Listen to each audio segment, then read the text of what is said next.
Surat terbuka Denny Siregar untuk Jokowi. Isinya bikin Jokowi semakin tak gentar. Pak D. Jokowi yang terhormat, izinkan saya mengirim surat terbuka ini, yang entah sampai ataukah tidak kepada Bapak.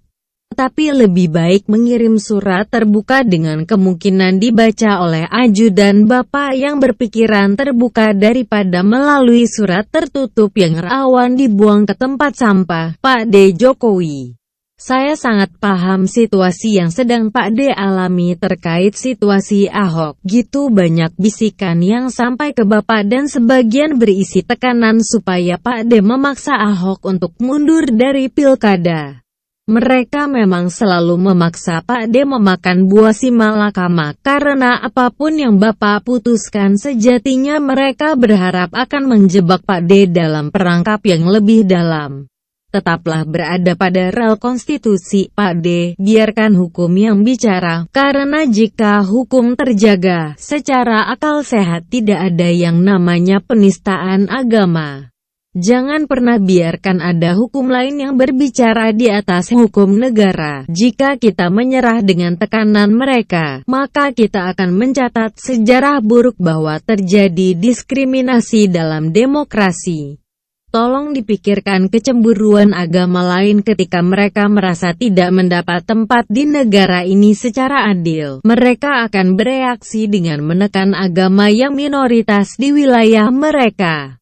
Dan akibatnya akan jauh lebih besar berupa disintegrasi bangsa. Kuatkanlah hati Pak D bahwa negara ini merdeka akibat pengorbanan semua agama. Karena itu di Sumpah Pemuda yang ada hanya satu nusa, satu bangsa, satu bahasa tapi tidak satu agama. Berlaku tidak adil kepada agama lain, berarti mengkhianati perjuangan para pahlawan yang sudah membangun negara ini dengan darah mereka.